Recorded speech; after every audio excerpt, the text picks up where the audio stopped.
Belonging is a natural human need. Without it, we don't thrive. And yet in a busy and sometimes overwhelming world, true belonging and the peace that it brings can be really hard to find. For me, belonging is where you can show up as yourself, where you feel at home, where you're accepted and loved for who you really are, physically, emotionally, quirks and all.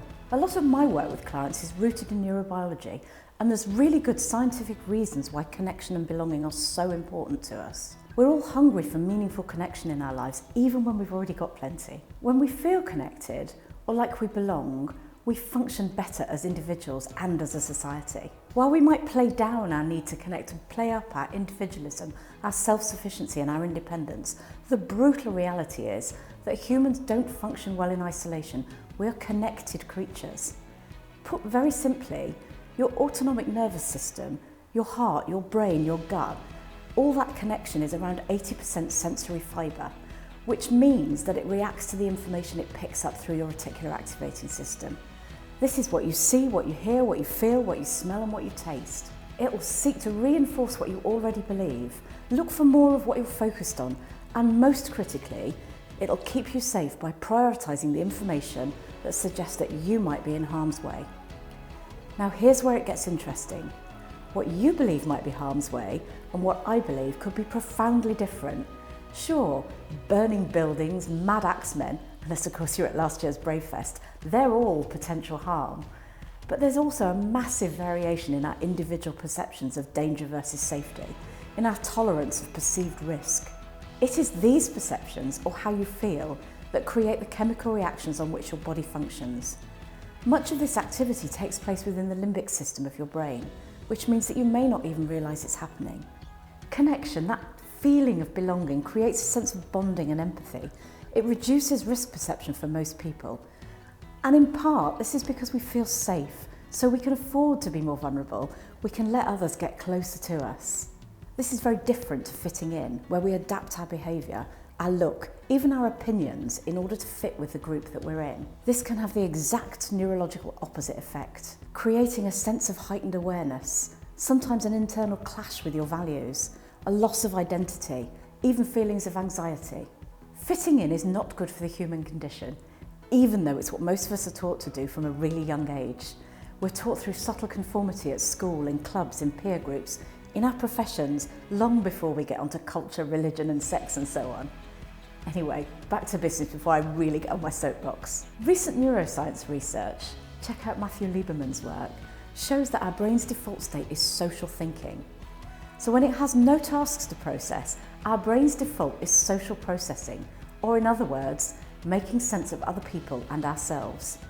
Wow.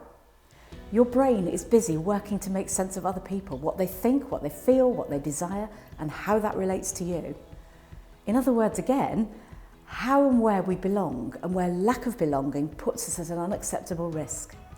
Now, social isolation creates the same reaction in our brain as physical pain.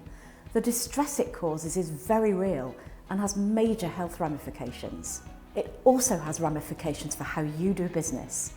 If you can create an environment where those around you want to connect with you, where your business community, not just your clients, feel that real connection, like as if they truly belong, they'll hang around and you'll have a much greater opportunity to influence and serve them.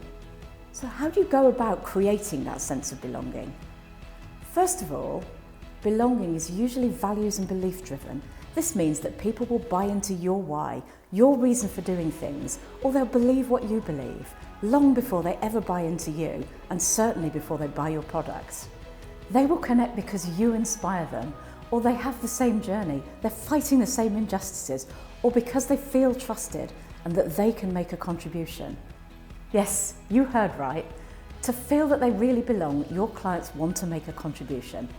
Now, whether this is as simple as knowing that their opinion is valid and that they're heard, or whether they feel aligned to what you stand for in some way, whether they have a common experience, it's something that they can be part of too.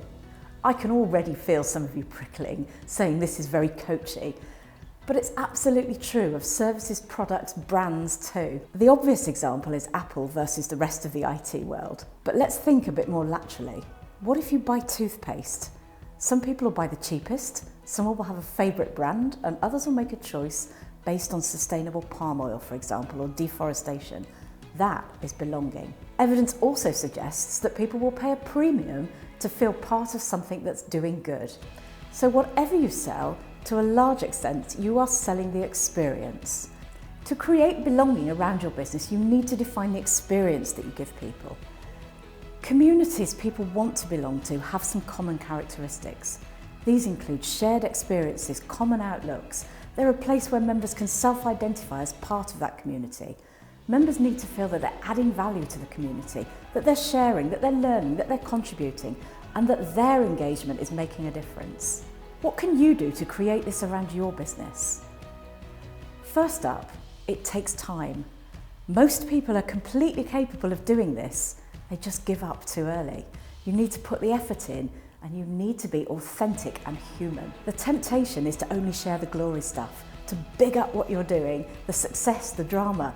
That won't build you connection, and it certainly won't give you the belonging that you need. So here are my 5 tips for creating real, genuine belonging. Be real. Share what you believe in, what you stand for, and what you absolutely won't allow. Create desire for association. Give your community a reason to belong. And this is the bit that's really about experience. It's about what you do for them. It's about what they do for each other. And it's about how this exchange takes place. Often the simplest things are the things that work the best. This might be that it's a creation of an online group or a meetup. It's just something that lets people connect. Showcase the members of your community. Share their successes, not just their testimonials or how they make you look good. Show your wider community what your close inner circle, sometimes your clients, sometimes not, what they're doing and what their experiences are. Create a way for people to exchange knowledge and ideas. As well as sharing your knowledge widely and freely, remember people like to add value. Don't be too precious and controlling about where ideas and information are coming from. Build rapport. Now this is a critical one. Depending on the size of your business, you might not have personal interaction with every single person, but they do need to feel that they have a personal relationship with you and with your team.